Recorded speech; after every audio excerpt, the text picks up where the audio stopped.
Okay, तो इस question को समझने से पहले हमको पता होना चाहिए कि सॉल्युबिलिटी होता क्या है। सॉल्युबिलिटी का डेफिनेशन क्या है? The amount of solute present in saturated solution at any specific temperature is called solubility. मतलब अगर मेरे पास कोई एक सॉल्यूशन है और यहाँ पे कुछ टेम्परेचर दिया है, कुछ 100 केल्विन, तो 100 केल्विन टेम्परेचर में अगर ये हम लोग एक सैचुरेटेड सॉल्यूशन बनाते हैं तो उस सैचुरेटेड सॉल्यूशन के कारण इसके अंदर कितना सारा सॉल्यूट पार्टिकल प्रेजेंट रहेगा उसको हम लोग बोलेंगे सॉल्युबिलिटी। अब क्वेश्चन में क्या बोला है? क्वेश्चन में 4 सॉल्ट दिया है, ए बी सी और डी। चारों का अलग अलग टेम्परेचर में, just like 290 kelvin, 313 kelvin, 323 kelvin, 343 kelvin, 353 kelvin, इतने अलग अलग टेम्परेचर में उसका सॉल्युबिलिटी दिया गया है इन पर 100 ग्राम। 100 ग्राम में कितना कितना है। जैसे कि हम लोग अगर ए का बात करें तो ए का सॉल्युबिलिटी है 290 केल्विन में 20, मतलब 20 gram solute, 20 gram of salt of A divide in 100 gram of water, तो उससे हम लोग का एक सैचुरेटेड सॉल्यूशन बन जाएगा।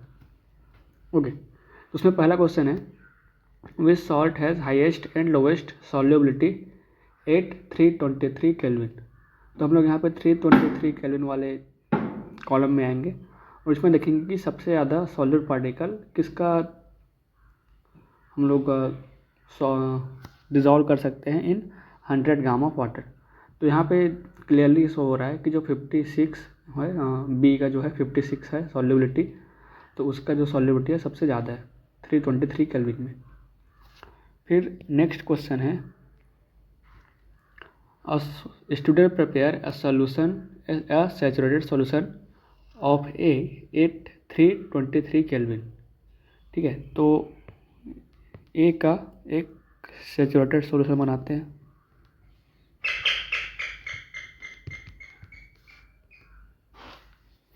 ओके, तो ए का यहाँ पे बोला गया है कि एक सैचुरेटेड सॉल्यूशन बनाया गया। ठीक है, तो अगर सैचुरेटेड सॉल्यूशन बनाया गया 323 केल्विन में, तो उसको मैं क्या बोल सकता हूँ कि उसका जो सॉल्युबिलिटी है वो उतना ही रहेगा। जैसे कि अगर मैं यहाँ पे 50 ग्राम ए का लेता हूँ और उसको मैं 100 ग्राम वाटर में डिज़ोल्व करता हूँ, तो मेरा एक सैचुरेटेड सॉल्यूशन बन जाएगा, क्योंकि 50 gram is a solubility of A का सॉल्युबिलिटी है 50 gram in 100 gram water at 323 kelvin. और सॉल्युबिलिटी हम लोग कब डिफाइन करते हैं? जब वो एक सैचुरेटेड सॉल्यूशन बनाता है।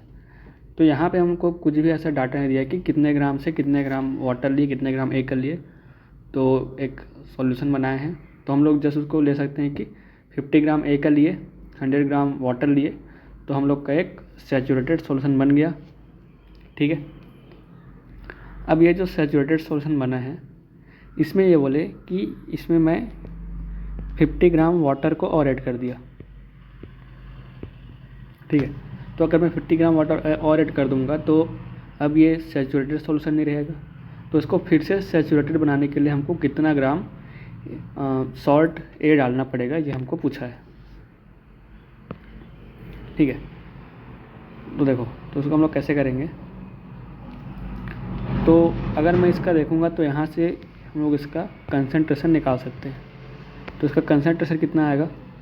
ये आएगा 0.5 ग्राम ऑफ ए इन पर ग्राम ऑफ वाटर। ठीक है, इसको जब मैं सॉल्व करूँ तो क्या आएगा? 0.5 ग्राम ऑफ ए इन पर ग्राम ऑफ वाटर। ठीक है,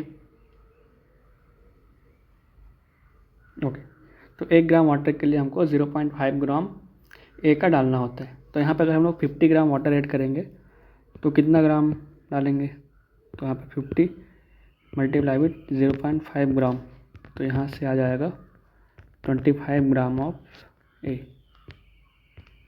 ठीक है,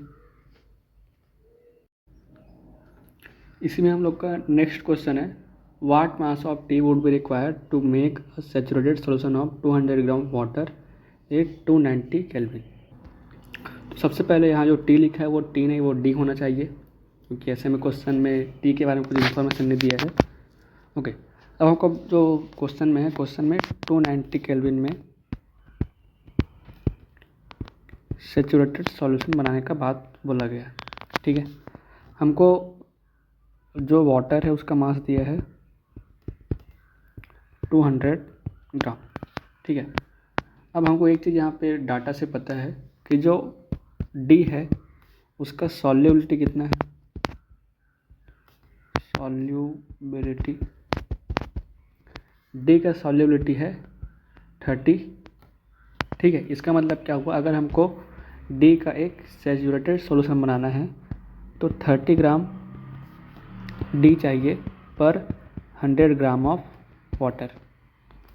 ठीक है, तो यहाँ से मैं क्या बोल सकता हूँ कि पर ग्राम ऑफ वाटर हमको 0.3 ग्राम डी का चाहिए पर ग्राम ऑफ वाटर। तो 1 ग्राम वाटर के लिए 0.3 ग्राम डी का चाहिए। तो अगर हमको यहाँ पे दिया है कि वाटर है 200 ग्राम, ठीक है, तो यहाँ से डी कितना चाहिए हमको, 200 मल्टीप्लाई विद 0.3, तो यहाँ से आ जाएगा ये,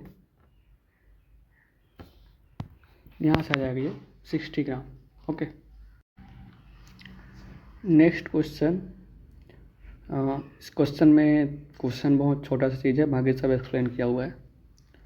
Newton's third law of motion, a force is push और पुल that act upon an object is a result of its interaction with another object. Force result from interaction. Some force result from contact interaction. Normal, friction, tension and applied force are example of contact force, and other force are result of action at distance, interaction, gravitational, electrical and magnetic force. According to Newton, whenever object A and B interact each other, they exert force upon each other. When you sit in a chair, your body exerts a downward force on chair and the chair exerts upward force on her body. There are two forces resulting on this interaction, a force on chair and a body and a force on your body. These forces are called action and reaction force, and the object are the subject of Newton's third law of motion. Formally stated, Newton's third law of motion is for every action there is a equal and opposite reaction. तो इतने में पूरा बस कहानी बता दिए हैं कि न्यूटन का थर्ड लॉ क्या होता है, हम सबको पता है क्या होता है, कॉन्टैक्ट फोर्स क्या होता है, नॉन कॉन्टैक्ट फोर्स क्या होता है वो भी हमको पता है। अब बस हमको एक लास्ट में क्वेश्चन है, in what way you can explain third law of motion the help of given activity. तो ऊपर में जो एक्टिविटी दिया हुआ है उसके हेल्प से हम लोग कैसे न्यूटन का थर्ड लॉ को एक्सप्लेन कर सकते हैं। चलिए करते हैं। यहाँ पे एक स्प्रिंग वाला वेट यहाँ पे रखा हुआ है, इसको बोल दिए हैं बी, और यहाँ पे ऐसे हुक से अटैच होके यहाँ पे दूसरा रखा हुआ है, इसको बोल दिए हैं ए, और यहाँ से इसको हम लोग ऐसे खींच रहे हैं। ठीक है, तो इसको जब हम लोग खींच रहे हैं तो हम लोग को यहाँ पे जो रीडिंग दिखा रहा है, रीडिंग ए में जो है वही रीडिंग बी में भी है।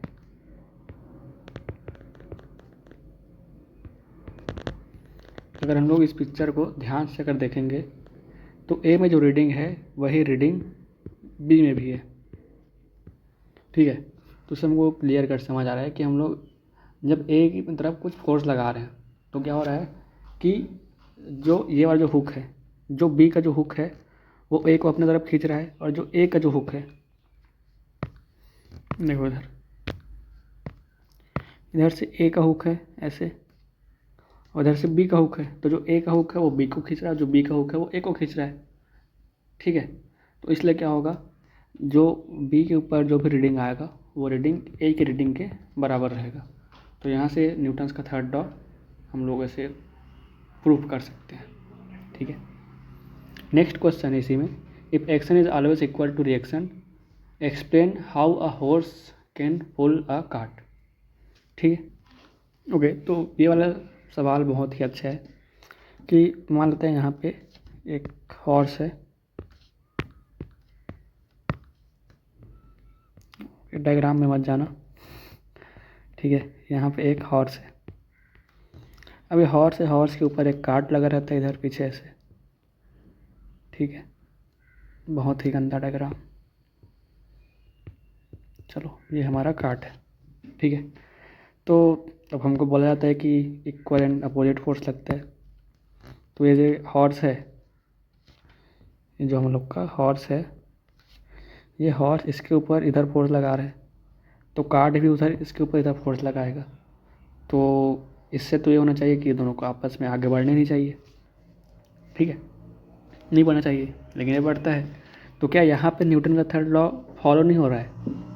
नहीं, ऐसा नहीं है। यहाँ पर भी न्यूटन का थर्ड लॉ फॉलो हो रहा है। यहाँ पर ये जो फोर्स इसके ऊपर लगा रहे हैं, ये उसके कारण से आगे नहीं बढ़ता है। यहाँ पे कुछ और चीज़ें भी हैं, ठीक है, उसको हम थोड़ा सा देखते हैं। देखो यहाँ पे सरफेस भी होगा एक नीचे में, ठीक है। तो यहाँ पर तो हमको समझ आ गया कि जो फोर्स हॉर्स लगा रहा है कार्ट के ऊपर, और जो कार्ट फोर्स लगा रहा है हॉर्स के ऊपर, यहाँ पर वो तो क्या है, बराबर है, ठीक है। तो अब यहाँ पे हम लोग का नेक्स्ट आता है फ्रिक्शन फोर्स। अब देखो जब हम लोग चलते हैं तब भी क्या होता है, जो पैर है हम लोग का थोड़ा सा टेढ़ा होता है, ठीक है। तो यहाँ पे इसको जो इसका पैर है थोड़ा सा टेढ़ा बना देता हूँ, ठीक है, ऐसा रहता है ना। चलने के टाइम ऐसे हम लोग पैर, डायग्राम बहुत ज़्यादा गंदा है, ओके, उसके लिए हम कुछ नहीं कर सकते। तो देखो ये हम लोग का सरफेस है और यहाँ पे ऐसे पैर है, ठीक है। तो यहाँ पे पैर है तो क्या होगा, ये जो हम लोग का पैर है वो नीचे की तरफ से फोर्स लगाते हैं,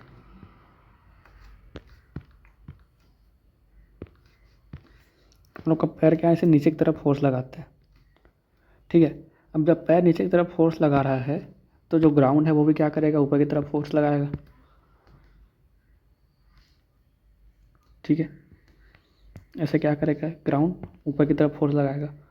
अब जो फोर्स लगाता है तो इससे क्या होता है, ये सब चीज़ें आई थिंक 9th में नहीं आती है, फिर भी थोड़ा बहुत बताता हूँ।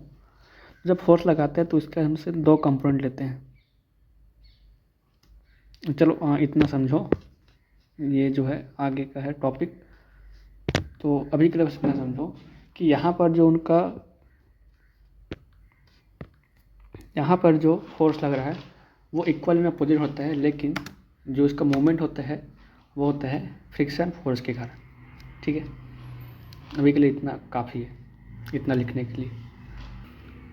फिर आगे इसी में एक और क्वेश्चन है कि explain why it is difficult for a fireman to hold a hose which eject large amount of water at high velocity. तो यहाँ पे कुछ फायरमैन है, जो फायरमैन है ऐसे क्या करता है, इससे वैसे पानी वाला पाइप को से पकड़ा रहता है, ऐसे पानी निकलता है, ठीक है। जब पानी निकलता है तो इसको ऐसे होल्ड करना थोड़ा सा मुश्किल जाता है। तो मुश्किल क्यों जाता है, देखो यहाँ पे होता क्या है कि यहाँ से जो वाटर निकल रहा है वो क्या करेगा, वो इस तरफ आ रहा है, मतलब उसके ऊपर इस तरफ फोर्स लग रहा है।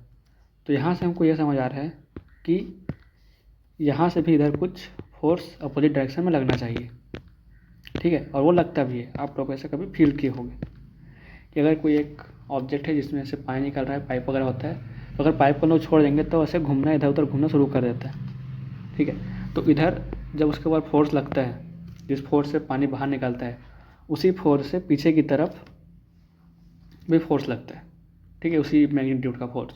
तो इसलिए अगर वेलोसिटी ज़्यादा रहेगा, मतलब चेंज इन मोमेंटम ज़्यादा होगा, और चेंज इन मोमेंटम ज़्यादा होगा तो फोर्स ज़्यादा लगेगा। तो इस डायरेक्शन में अगर ज़्यादा फोर्स लगेगा, अगर इस डायरेक्शन में ज़्यादा वेलोसिटी रहेगा, तो पीछे के डायरेक्शन में उतना ही वेलोसिटी या उतना ही फोर्स के साथ ही पाइप को पीछे धक्का देगा, और इसीलिए जो फायरमैन रहता है उसको होस को पकड़ने के लिए दिक्कत जाता है।